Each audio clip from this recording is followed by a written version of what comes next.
je voudrais mettre un accent sur les comportements, les attitudes qu'adopte de plus en plus la génération juvénile. C'est que les jeunes sont devenus désobéissants.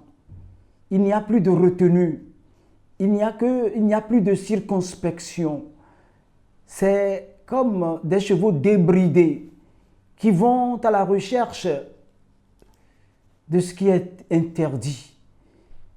Et j'ai voulu leur dire de se ressaisir, de savoir obéir, et que l'obéissance et l'humilité ne doivent pas constituer un frein à leur épanouissement.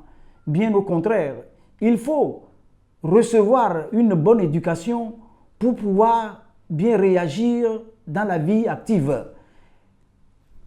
Aujourd'hui, ce sont les réseaux sociaux.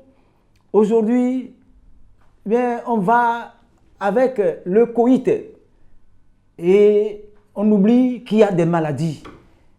À cet effet, je voudrais leur donner, les jeunes, une mise en garde à travers ce petit test que j'ai intitulé « Prostitution des mineurs ». Alignés comme des militaires en faction, elles se positionnent au coin des rues, guettant impatiemment d'éventuels preneurs pour quelques moments de prétendue extase. Très jeunes, elles présentent un minois angélique dans leur mini-jupe et leur corsage exhibant leurs seins. Mâchant souvent du chewing-gum qu'elles éclatent, elles savent séduire à merveille les clients indifférents.